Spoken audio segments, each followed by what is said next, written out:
Since the first day of Russia's invasion of Ukraine, discussions about how long Putin will remain in power have not stopped. Experts talk about different versions of his hypothetical resignation. This may be the result of illness, forced removal, voluntary transfer of power, or death. But most experts agree that the sooner Russia is left without Putin, the better, first of all, for Russia itself.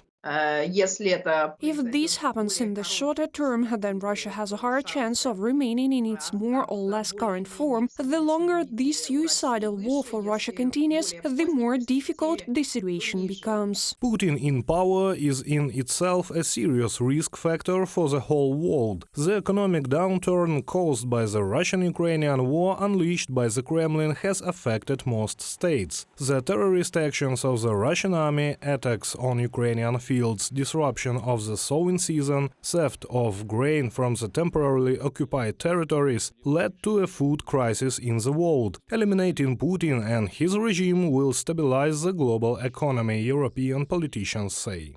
Millions of people in the Middle East and in North Africa are now facing the consequences of Putin's war on Ukrainian crops. So let us set the record straight. Putin created the food crisis, and it is Europe that is working to end it. Ursula von der Leyen, president of the European Commission, during a speech to the EU diplomatic corps in Brussels. Putin also exposed security weaknesses. Experts say that after the president of Russia allowed himself to threaten the whole world with a nuclear war in the 21st century, the world community will simply have to come up with new mechanisms in the sphere of deterrence.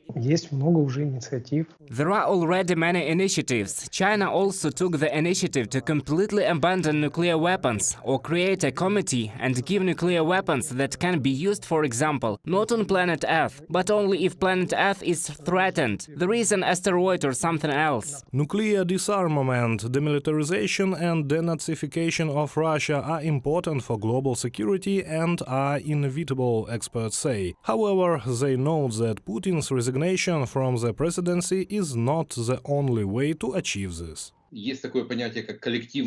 There is such a thing as a collective Putin. It is much more serious. To change Putin for Patrushev, this will not lead to any improvement. And the problem is just in the imperial complex that has settled in the mind.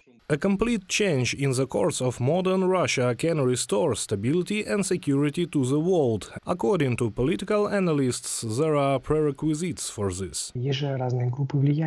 There are different groups of influence within the country who understand the abyss into which Putin is leading now, and they will want to work out a scenario and turn back to a more civilized world. Putin's entourage loves a well-fed life too much, and now losing this well-fed life, they will want it back. But to consolidate a stable result, it will be necessary to pacify Putin, bring the entire top leadership of Russia to justice and, first and foremost, the victory of Ukraine. Then other authoritarian leaders who also believe that war and terror are acceptable means to achieve goals will learn a lesson. Reported by Serhiy Kulias, Angelika Brushnevska, UATV News.